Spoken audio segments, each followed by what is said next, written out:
Bonjour à tous, c'est Nadège, votre naturopathe. Alors nous prenons le temps aujourd'hui de faire le point un peu sur les différents régimes qui existent, qui sont très à la mode, et surtout que j'ai beaucoup rencontré ces derniers temps dans mon cabinet. Et des régimes qui m'apportent justement le mot de régime, donc faut-il les faire sur du long terme, mais aussi, en tout cas ce qui ressort des différentes consultations que j'ai fait ces 15 derniers jours, où j'en ai vraiment eu beaucoup, c'est pour ça que vous vous souvenez, je m'appuie toujours sur mon expérience de cabinet pour vous faire des vidéos. Eh bien, il s'avère qu'il y a beaucoup de choses qui ne sont pas très bien connues du grand public, des informations qui sont erronées, des informations qui sont même quelquefois difficiles à trouver, à synchroniser, parce qu'elles vont être différentes. Alors, je voulais revenir un peu sur les protéines, sur le régime dit vegan, végétalien, végétarien, etc., etc. Alors, tout d'abord, on va essayer de revenir sur la définition de ces différents mots. Le mot vegan, c'est un mode de vie, c'est-à-dire que vous avez une alimentation végétalienne, c'est-à-dire aucun produit qui n'est issu de l'animal, et en plus, dans votre vie de tous les jours, vous prenez soin des animaux. Ce qui veut dire que lorsque vous arrivez en cabinet chez moi avec votre sac en cuir, avec vos baskets Adidas et avec un pull en laine, eh ben vous ne pouvez pas dire que vous êtes vegan, parce que le vegan justement ne porte pas de cuir, ne porte pas de laine, ne porte pas de soie. Fait attention à ne pas tuer les petits animaux et puis est vraiment dans l'optique de je prends soin à fond des animaux, et donc pas dans l'optique de entre guillemets lorsque j'en ai envie, ou lorsque ma famille est pas là, ou lorsque mes amis sont pas là, ou lorsque je sais pas quoi, lorsque je ne suis pas jugée, lorsque je ne suis pas regardée, je vais manger du poisson ou des œufs. Donc ça, c'est pour la définition du vegan. C'est-à-dire que le vegan, c'est pas de miel, c'est pas de produits de la ruche, c'est pas d'œufs, c'est pas de fromage, évidemment, c'est pas de viande, de poisson, de fruits de mer, etc. Et que du coup, les sources, entre guillemets, de protéines vont être minces. C'est la même chose du coup pour le végétalien. Le végétalien va manger, entre guillemets, des végétaux, mais aussi des racines, donc des céréales, des légumineuses, des fruits, et il ne mange strictement rien qui vient de l'animal. Donc ça veut dire aussi pas de pollen, pas de gelée royale, pas de miel, bien sûr, pas de propolis, etc., etc. Et entre guillemets, on peut dire les remarques que l'on peut faire sur ce mode de vie vegan, voire sur l'alimentation végétalienne, c'est qu'on va avoir du mal à être en équilibre sur certaines vitamines, notamment la vitamine B9, la vitamine B12. Les deux sont ensemble, les deux ont besoin d'être ensemble pour pouvoir être assimilés. Et la vitamine D. Pourquoi? Parce que ces vitamines-là, alors notamment la vitamine B12 et la vitamine D, se trouvent à 99,9% dans les produits d'origine animale, c'est-à-dire essentiellement les petits poissons, un peu dans la viande, mais aussi dans les produits laitiers de vache et les produits laitiers d'animaux en général. Ensuite, on sait aujourd'hui que la vitamine B12, la vitamine D, et donc leur ami vitamine A pour la vitamine D et vitamine B9 pour la vitamine B12, sont essentiels au bon fonctionnement du corps. La fatigue, refaire des globules rouges, assimiler les acides aminés, avoir une peau qui refait son collagène, etc., etc. Tout ça, ça vient de la vitamine B9, B12, vitamine A et vitamine D. Donc, où, effectivement, puisque je ne suis pas là pour juger, bien entendu, vous décidez d'avoir un mode de vie vegan et d'être végétalien, eh bien, vous va falloir penser à se supplémenter. Et là, il va falloir être très rigoureux, donc je vous laisse retourner voir la vidéo sur les compléments alimentaires pour être dans une complémentation qui ne va pas vous amener là aussi des excipients type stéarate de magnésium, maltodextrine, etc., etc. Ensuite, sur ce régime qui reste un régime, ok, c'est comme ça que ça s'appelle, c'est pas un équilibre alimentaire, mais de nouveau, pas de jugement, chacun fait ce qu'il veut comme il veut. Eh bien, sur ce régime, on va avoir un souci un souci qui est d'avoir les 8 acides aminés essentiels. Donc je vous rappelle, parce que je sais qu'il y a plein d'étudiants qui regardent ces vidéos, les 8 acides aminés essentiels: leucine, isoleucine, phénylalanine, valine, tryptophane, méthionine, lysine. Oh, ça fait 7. J'en ai oublié un. Tréonine. Voilà, tréonine. Donc voilà, voici les 8 acides aminés essentiels. Aujourd'hui, on peut lire qu'il y en a 10 puisqu'on met les deux, entre guillemets, qui sont indispensables pour les enfants jusqu'à l'âge de 14 ans. Mais à la base, on a 8 acides aminés essentiels. Et on sait aujourd'hui que pour avoir les 8 acides aminés essentiels, il y a un aliment qui est parfait qui s'appelle l'œuf. C'est celui qui a les 8 acides aminés essentiels.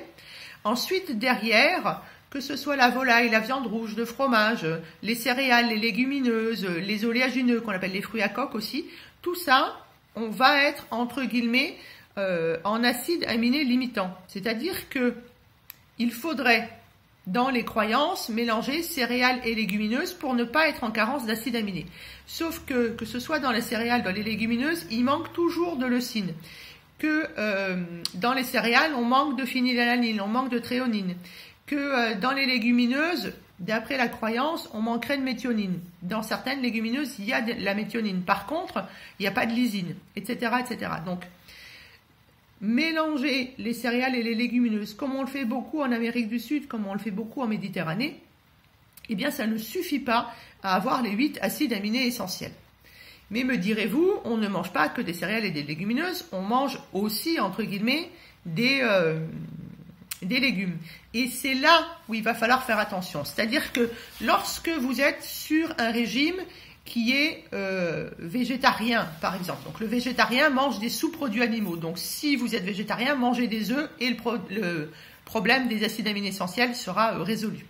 Maintenant, si vous êtes végétalien, il faudra toujours que sur la journée, voire aujourd'hui, les études démontrent plutôt sur le même repas qu'il y ait toujours des céréales, des légumineuses et des végétaux. Et il va falloir les choisir, c'est-à-dire qu'il va falloir, entre guillemets, un peu faire des recherches. Alors, il y a plein de tableaux sur Internet, etc., etc. Il y a plein de sites aussi aujourd'hui. Vous n'êtes pas le premier vegan ou le premier végétalien, pour vous apprendre les différentes combinaisons pour ne pas être en carence de ces 8 acides aminés essentiels.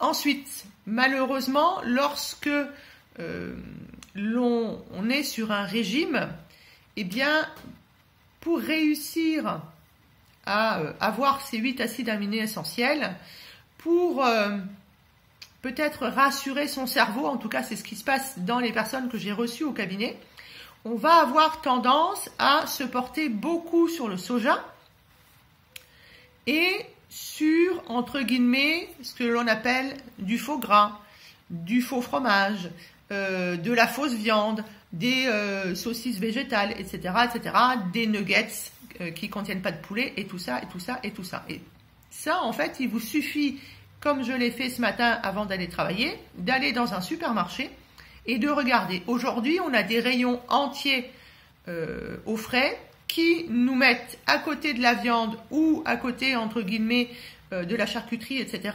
Tout c'est, entre guillemets, à base de végétal. Donc, lorsque l'on va acheter ce genre de produit est ultra transformé. C'est-à-dire que même si vous prenez le meilleur des meilleurs et que vous regardez l'étiquette, il y a au minimum, pour que ça ait du goût, pour que ça puisse être compact, vous avez au minimum 5 aliments. Quand on est dans le bio, quand on est dans les gens qui font de la qualité, etc., on est au minimum à 5 éléments. Lorsque, éléments qu'on peut appeler aliments, mais moi j'appelle pas ça des aliments justement, hein, le lapsus il est plutôt révélateur. Ça veut donc dire que vous mangez du transformé, de l'ultra transformé. Ensuite, si vous n'êtes pas dans le bio, parce que vous ne pensez pas que le bio c'est vraiment bio, parce que vous n'avez peut-être pas les moyens, etc., etc., vous allez acheter, entre guillemets, c'est faux quelque chose, et là-dedans, vous allez retrouver énormément d'additifs, dont des additifs qui sont aujourd'hui en France reconnus comme cancérogènes, par exemple, mais on sait aussi que les additifs sont des substances qui ont été créées par les industriels pour, un, gagner de l'argent, deux, gagner du temps de conservation, donner du goût, etc., etc., etc. Donc, lorsque l'on désire, entre guillemets, devenir vegan ou devenir végétalien, eh bien, excusez-moi, mais je vous le dis comme je le pense, vous savez que je suis comme ça et que c'est ce que vous aimez, on ne va pas se cacher derrière du faux fromage, de la fausse saucisse, de la fausse viande, etc., etc. On assume, on apprend à faire des mélanges corrects pour avoir les 8 acides aminés essentiels, et puis on se supplémente en vitamine D, en vitamine B12, et si on veut que la vitamine D, la vitamine B12 soient assimilées, eh bien dans notre alimentation, on fait attention à avoir assez de vitamine B9, mais aussi de vitamine A.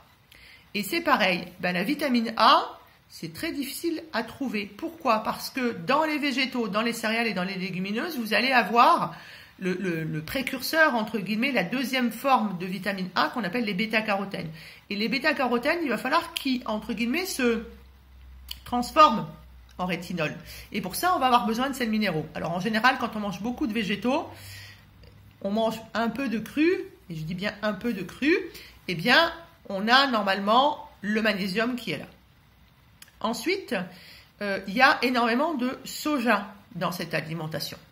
Que ce soit chez le végétarien qui veut essayer de ne pas manquer d'acides aminés et donc de protéines, mais chez le végétalien, c'est pareil, et chez le vegan aussi, il y a énormément de soja. Et on sait aujourd'hui que le soja est à plus de 80% importé de Chine, d'Amérique, etc., etc., que c'est un soja qui est hyper eugénisé. Je vous rappelle que dans le bio, on a le droit à 0,015% d'OGM. Donc manger du soja bio, ça ne veut pas dire qu'on ne mange pas de l'OGM. L'OGM, c'est de la génétique qui a été modifiée, donc qui peut avoir un risque, surtout si on en mange beaucoup au bout d'un moment.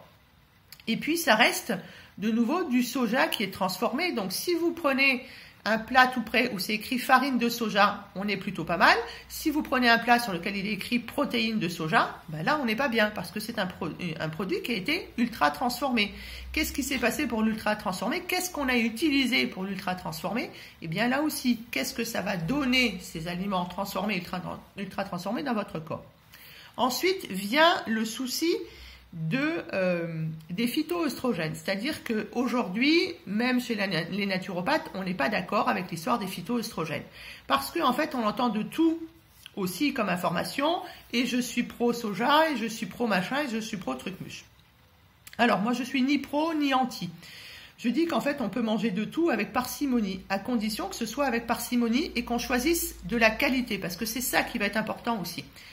Juste petite parenthèse, lorsque vous achetez des faux quelque chose, vous devez les faire cuire. Et en général, c'est des cuissons qui montent au-dessus de 100 degrés.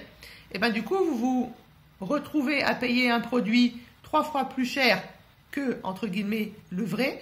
Vous le faites cuire et vous n'avez plus rien à l'intérieur. Si ce n'est le plaisir de vous dire, je mange, entre guillemets, une saucisse végétale ou un bout de fromage. Voilà. Le soja, en fait, on parle de phytoœstrogènes. Pourquoi? Parce que dans le soja, il y a quasiment que des phytoœstrogènes. Maintenant, on a aussi des phytoœstrogènes lorsqu'on va manger des céréales, lorsqu'on va manger des légumineuses, lorsqu'on va manger des végétaux. Sauf que dans les céréales, les légumineuses et les végétaux, les phytoœstrogènes, en fait, ils sont dilués. C'est-à-dire que c'est là avec parcimonie. Les phytoœstrogènes, c'est tout ce qui s'appelle coumestrol, flavonoïdes, etc., etc. Mais c'est un petit peu. Lorsque vous êtes vegan ou végétarien, vous mangez quasiment du soja tous les jours. Donc, vous apportez beaucoup de phytoœstrogènes. Et là-dessus, que le phytoœstrogène, il aide les œstrogènes féminins qui aident l'hyperœstrogénie ou pas, en attendant, sans faire de polémique, parce que sinon, il faut aller faire de la chimie. Et là, il y a très peu de gens qui sont capables de faire de la chimie de haut niveau avec les œstrogènes et les phytoœstrogènes. Et notamment, les gens qui sont capables de faire ça ne sont pas d'accord entre eux. Ce qui va être important, c'est de se dire, je rentre dans mon corps des phytoœstrogènes. Dans mon corps qui peut-être est en hyperœstrogénie, en hypoœstrogénie, qui est peut-être à la ménopause, qui est peut-être dans un parcours de fécondation in vitro, de PMA, de machin, de bidule, etc. En tout cas, j'apporte une hormone qui va devoir être traitée par le corps. Ça veut dire que il va y avoir forcément dans les dominos, dans cet orchestre de système endocrinien, des perturbations. En bien ou en mal, peu importe, en tout cas, ça va perturber la physiologie du système endocrinien. Ensuite, qui va s'occuper des hormones, qu'elles soient issues de l'alimentation ou issues de notre corps? C'est le foie. Donc, à chaque fois que vous mangez des faux quelque chose, à chaque fois que vous avez une alimentation qui est riche en soja, pour être sûr de ne pas manquer des acides aminés, et manque de bol, dans le soja, il n'y a pas tous les acides aminés. C'est ça qu'il faut entendre aussi. Donc, du coup, vous pensez bien faire en apportant tous les acides aminés.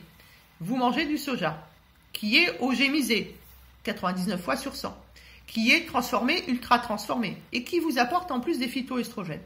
Donc, qui va avoir un impact important sur votre corps. J'ai été végétarienne, pendant très très très longtemps, jusqu'à ce que je perde du muscle. Parce que, comme toutes les personnes, le végétarisme, pour qu'il soit équilibré, c'est compliqué. On va chercher justement à faire des protéines complètes. Et on va se retrouver, ça c'est le point qui est important aussi pour moi, à mélanger du coup une céréale, une légumineuse, plus ou moins peut-être un fruit, un coq ou des choses comme ça. En tout cas, 3 aliments qui vont contenir des acides aminés, donc qui contiennent des protéines. Ce qui fait que dans notre estomac qui digère les protéines, on se retrouve avec plein de protéines à digérer.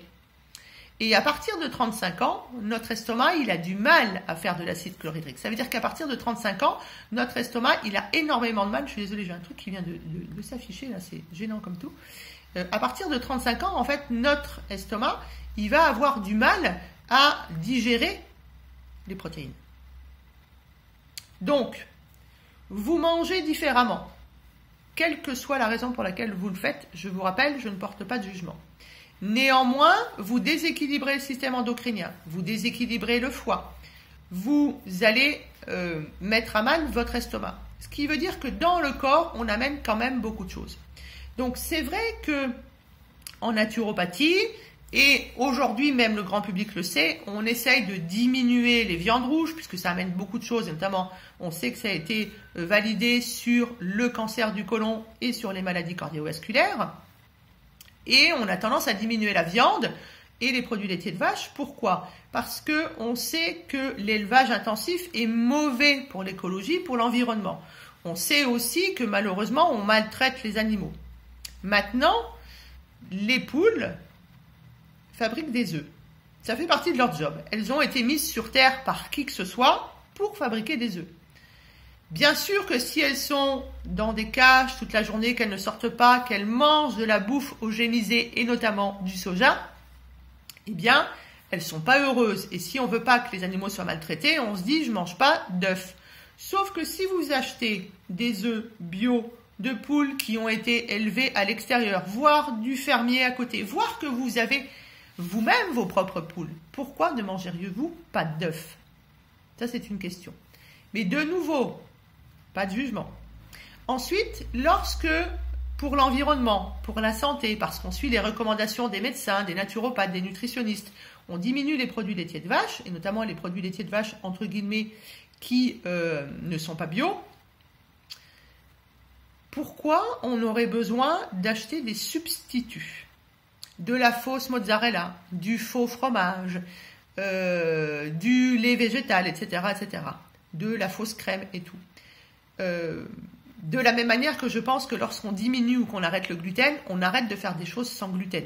Parce que on n'est pas du tout en accord avec ce qu'on a décidé.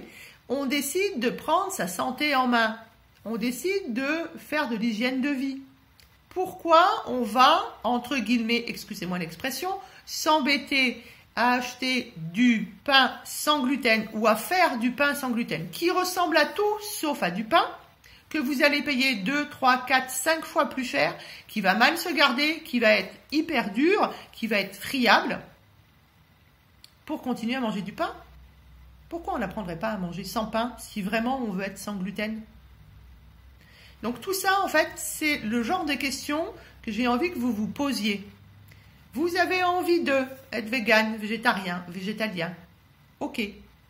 Mais comment je fais ce régime? Comment je fais pour ne pas être en carence? Parce que aujourd'hui, par exemple, le végétalien, je vous ai donné les carences du végétalien. On propose aux végétaliens aujourd'hui, alors entre guillemets dans les magasins spécialisés, des céréales ou des légumineuses enrichies en vitamine B12 ou enrichies en vitamine D. Mais du coup, vous pensez que c'est enrichi comment? C'est enrichi par de l'artificiel. Et le corps, lorsque c'est de l'artificiel, si par hasard il reconnaît, il va l'assimiler qu'à 50%.